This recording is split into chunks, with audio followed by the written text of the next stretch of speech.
Tidur satu malam yang bisa mendapatkan 300 juta, apakah kamu berani? Gadis ini baru berusia 18 tahun. Tetapi tidak ada yang mengagumi karyanya. Di Jepang, karya ini membuat banyak orang merasa malu karenanya. Gadis ini bernama Miki. Dia harus pindah ke kamar baru yang ada seseorang meninggal 7 hari yang lalu. Orang mengira ini bisa memutihkan noda rumah itu. Ketika Miki baru pindah ke ruang ini, sampai malam dia mau toilet. Baru buka pintu dan lihat ada orang di bak mandi. Bisakah kamu melihat aku? Ternyata pria ini adalah hantu. Dia juga menjulurkan lidahnya dan membuat gerakan menakutkan untuk menakuti Miki. Dia menyapa dan melakukan trik yang membuat pergelangan tangannya terbelah dua. Sepertinya dia bunuh diri di ruangan ini. Miki tidak mengatakan apa-apa, menutup pintu dan pergi. Dia kembali ke kamarnya, membentangkan selimut untuk bersiap tidur. Melihatnya, hantu itu mengingat gambaran kehidupan sebelumnya. Lalu bertanya pada Miki mengapa dia ada di sini. Gadis itu menjawab bahwa ini sudah kamar keempat. Miki tidak ragu untuk berganti pakaian di depannya. Hantu itu bertanya padanya apakah dia tidak takut dia melakukan hal-hal buruk. Bahkan tidak sedikit pun. Aku harus tidur sekarang. Hei. Ternyata setelah berusia 18 tahun, Miki memiliki mata ajaib. Mampu melihat hal-hal yang tidak bisa dilihat orang lain. Miki tidak menunjukkan rasa takut. Karena dia tahu hantu tidak bisa menyakitinya. Dia sendiri hanya bisa melihat bentuk dan mendengar suaranya. Biasanya Miki suka menggambar. Di sebelahnya selalu ada bebek super besar. Setiap kali lampu bebek menyala, itu akan menandakan bahwa hantu akan muncul. Melihat Miki asyik melukis, hantu itu langsung mendekat untuk melihatnya. Gambar yang dia lukis adalah potret pria ini. Miki kemudian menunjukkan kepadanya beberapa lukisan sebelumnya. Ada seorang pria berusia 85 tahun yang kesepian. Ada juga seorang pria muda yang gantung diri. Atau seorang anak berusia 7 tahun yang mati kelaparan oleh orang tuanya. Setelah melihatnya, hantu itu membeku selama beberapa detik. Bahkan dia juga merasa cukup menakutkan. Lalu dia berbalik untuk bertanya pada Miki apakah dia tidak takut. Manusia jauh lebih menakutkan daripada hantu.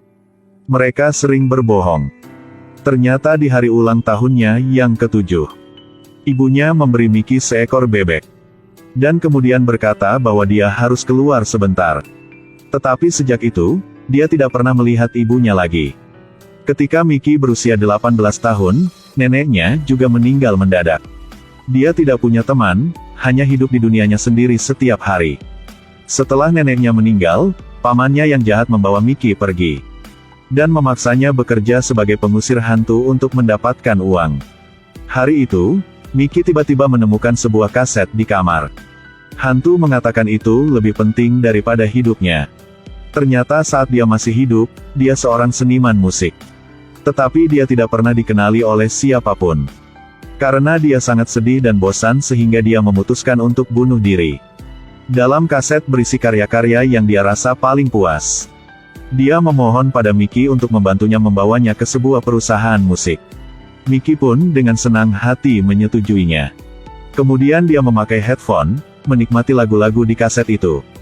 Tetapi tiba-tiba menerima telepon dari pamannya yang menyuruhnya pergi ke ruangan lain. Sebelum berangkat, Miki tidak lupa membawa kasetnya.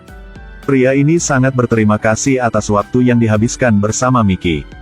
Lalu dengan tulus berpamitan padanya. Kamar ini telah berhasil diputihkan. Miki tidak tahu apakah seseorang telah bunuh diri di kamar lanjut. Atau orang yang dibunuh. Benar saja, begitu dia memasuki ruangan, lampu bebek menyala. Seorang wanita muncul di lantai. Melihat itu, Miki pura-pura tidak melihat atau mendengar apapun. Dia dengan tenang membaca buku. Aku harus membunuhmu. Gadis ini sangat jelek. Kamu jelek. Dalam sekejap, Miki sudah mengungkapkan kekuatan supernya. Melihat begitu, wanita itu bergegas ke depannya dan bertanya apakah dia pernah melihatnya. Miki awalnya tidak ingin mengatakan sepatah kata pun. Karena dia hanya ingin tinggal dengan tenang di sini selama beberapa hari sebelum pergi. Tetapi wanita ini menolak untuk melepaskannya. Yang membuat benda-benda di dalam ruangan terbang kemana-mana. Wanita ini penuh dengan dendam tentang kematiannya. Melihat itu, Miki buru-buru lari keluar. Dia segera pergi ke toko internet untuk mencari informasi tentang wanita itu. Ternyata dia dulunya adalah seorang selebriti internet sebelumnya. Berkat itu, dia mendapatkan penghasilan yang layak. Tapi suatu malam, dia diikuti oleh seseorang. Begitu dia baru memasuki rumah, dia tersungkur ke tanah. Lalu dia mengiris pisaunya 2 kali, menyebabkan dia mati seketika. Miki juga mengetahui saat reporter mewawancarai tetangga tersebut. Matanya seolah menyembunyikan sesuatu. Dia memperhatikan bahwa pria di sebelah punya masalah. Dia kembali ke kamar dan bertanya kepada hantu wanita itu apakah tetangga telah membunuhnya. Tapi dia dengan tegas menyangkalnya. Miki tidak ingin terlalu peduli tentang ini. Tetapi ketika dia sedang membaca buku, dia terus berbisik di telinganya. Menonton film, dia juga mengoceh di telinganya. Sampai saat Miki mandi, dia tetap menolak untuk menyerah. Bahkan ketika dia pergi tidur, hantu itu terus mengoceh. "Hentikan, biarkan aku tidur sebentar. Kalau begitu tolong belikan aku minyak esensial." Ternyata dia sangat suka mencium minyak esensial ketika dia masih hidup. Tidak lama kemudian, hantu musik juga cepat datang. Ternyata jiwanya masuk ke kaset. Hantu wanita melihatnya dan tercengang yang tidak tahu apa yang sedang terjadi. Dia dengan senang hati pergi untuk menyapa hantu wanita. Kemudian dia juga menunjukkan kepadanya luka tusuk di punggungnya. Pasangan ini telah menemukan suara yang sama satu sama lain. Pada saat ini, Miki juga berdiri di jembatan sambil merenungkan. Tetapi tiba-tiba seseorang memegang tangannya. Ternyata laki-laki tetangga mengira dia bunuh diri dengan melompat dari jembatan. Sampai sekarang, Miki belum pernah berinteraksi dengan lawan jenis, jadi dia agak pemalu. Miki merasakan ketertarikan pria ini. Dia memiliki nama yang sangat bagus, Haruki. Dalam perjalanan Haruki juga menceritakan apa yang terjadi malam itu. Ternyata dia tidak tahu apa-apa hari itu. Waktu di titik kejadian, meskipun dia mendengar teriakan minta tolong, dia terlalu takut untuk pergi untuk menghentikannya. Mereka berdua berbicara sambil berjalan, lalu menjadi teman baik tanpa menyadarinya.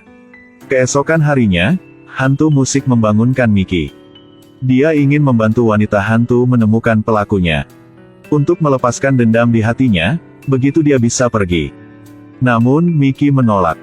Dia masih belum selesai mengurus urusannya, jadi dia tidak ingin khawatir tentang orang lain. "Besok aku masih harus pindah rumah. Biarkan dia menanganinya sendiri. Tapi hanya kamu yang bisa melihat. Hanya kamu yang bisa membantunya." Miki merasa terganggu, jadi dia mengeluarkan sebuah buku dan melemparkannya ke arahnya. Tetapi buku itu terbang melewatinya dan menabrak bebek. Mematahkan leher bebek menjadi 2. Ini adalah satu-satunya souvenir yang ditinggalkan ibunya untuknya. Miki marah, memarahi hantu. Bahkan merusakkan kasetnya. Kemudian dia berjalan dengan malas di jalan. Tiba-tiba dia melihat seseorang berlutut di jalan. Orang tua itu sepertinya sedang mencari sesuatu. Kemudian seorang wanita melewati tubuhnya. Miki baru menyadari itu bukan orang hidup. Dia melihat mobil mainan di atas. Ketika dia melihat mobil itu, dia sangat tersentuh. Lalu mengatakan bahwa dia telah mencarinya selama 20 tahun. Dia berterima kasih kepada Miki tanpa henti. Melihat lelaki tua itu meminta maaf tanpa henti di depannya, Miki menyadari bahwa Tuhan memberinya mata istimewa ini. Mungkin memberinya misi untuk membantu hantu yang belum memenuhi keinginan mereka. Jadi Miki bergegas untuk meminta maaf kepada hantu itu. Menurut ingatan wanita hantu, Miki menggambar potret si pembunuh. Lalu dia memberikan foto itu kepada Haruki, menyuruhnya melapor ke polisi. Pihak polisi juga dengan cepat menemukan rumahnya. Namun setelah melihat gambar tersebut, polisi tersebut langsung bergegas meninju Haruki. Mendengar gerakan hantu wanita melewati tembok untuk mengamati. Ternyata polisi yang ada di depannya adalah pembunuhnya hari itu. Pria itu ingin memukulnya, tapi tidak bisa lakukan. Dia mengatakan bahwa dia telah memberinya banyak hadiah, tetapi hanya menerima ketidakpedulian. Dia juga mengeluh bahwa hal-hal itu masih terlalu sedikit. Dia berpikir bahwa sekarang satu-satunya cara adalah membunuh orang untuk membunuh mulut. Tapi pada saat ini bel pintu tiba-tiba berbunyi. Polisi memaksa Haruki untuk membuka pintu. Selembar kertas dikirimkan kepadanya. Saat ini Miki mengambil pistol semprot dingin masuk. Pamannya juga dengan cepat datang untuk membantu. Berkat kerjasama mereka bertiga yang sudah menangkap polisi itu, wanita hantu yang tidak punya keinginan lagi jadi pergi dengan cepat. Keesokan harinya pamannya mengiriminya surat yang terkait dengan ibunya. Ternyata ibunya tidak meninggalkannya. Dia juga memiliki kemampuan untuk melihat hantu. Namun setelah mendengar keluhan dan celaan mereka, sang ibu seolah kehilangan jati dirinya. Dan akhirnya memilih pergi ke rumah sakit sendiri. Setelah mengetahui kebenaran masalah ini, Miki ingin cepat bertemu dengan ibunya. Jadi pamannya membawa keponakannya ke sana. Ibu dan putrinya sudah lama tidak bertemu. Kamu telah tumbuh banyak. Aku selalu ingat ibu. Miki menangis dan berlari memeluk ibunya. Tetapi dia melewati ibunya. Ternyata dia tidak ada lagi di dunia. Dia selalu menunggu Miki tumbuh dewasa, agar putrinya bisa menerima dirinya yang sekarang. Dapat menerima kebenaran untuk mengucapkan selamat tinggal padanya.